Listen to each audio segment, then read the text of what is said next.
Paano mo malalaman kung ang isang babae ay nag-uumpisa ng magkaroon ng aning-aning tungkol sa iyo? Malalaman mo yan pag ang babae nag-umpisa ng mag-invest emotionally sa iyo. Yung mga kilos, mga galaw mo, pinapansin niya na. Yung mga dating bagay na hindi naman niya pinapansin ngayon, nakatuon na siya. Halimbawa, social media account mo. Yung dati puro basketball, puro ML lang ang ginagawa mo. Ngayon pati yung mga nakafollow sa iyo, iniisa-isa niya. Ultimo yung mga music background na pinili mo na sad song, kukwestiyonin niya. Bakit pang broken to? Broken ka ba? Pangalawa, yung babae nagiging KSP. Sinabi ko, kulang sa pansin ng babae pag ganyan nang nag-uumpisa na sa'yo. Laging gusto ng attention, validation, affection mula sa'yo. Nagiging makulit, palatanong, lagi nakadikit, lagi nakasabit.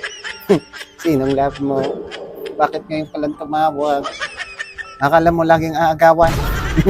Pero dito mo talaga malalaman kung ang isang babae talaga ay nag-uumpisa ng lumalalim ang pagtingin niya sa'yo. Pag nag-umpisa niya ng buksan ng sarili niya sa'yo. Lalo na yung mga tinatawag nating independent woman. Tapos umiyak. Alam mo yung nag-away kayo, galit na galit, ang tapang-tapang, bigla kang iniyakan. Dito masasabi mo na talagang pinakita niya na sa'yo yung mga insecurities niya, disappointment, frustration. Yan, open na siya sa'yo. Handa na siyang ipapakita yung tunay niyang pagkatao sa'yo.